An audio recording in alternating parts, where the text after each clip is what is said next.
చూడండి ప్రియమైన దేవుని బిడ్డలారా, ఆకాను ఏమైపోయాడు?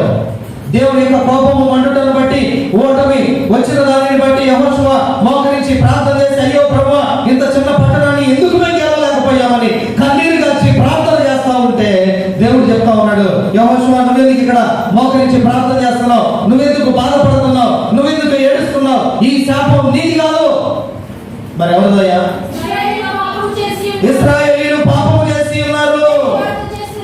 అందుకే సేవకులు మొత్తుకుంటారు సంఘాన్ని చూసి, సంఘమా జాగ్రత్త, సంఘమా జాగ్రత్త, మెడకుగా ఉండండి, ప్రార్థన చేయండి, దేవుని త్రోవలు మర్చిపోవద్దు, విడిచిపోవద్దు, దేవుని సన్నిధిని నిర్లక్ష్యం చేయొద్దు, దేవుని వాక్యానికి లోపడండి, ప్రార్థన చేయండి, మీ ఇష్టానుసారంగా ప్రవర్తించొద్దు, కట్టుబాటులో ఉండండి,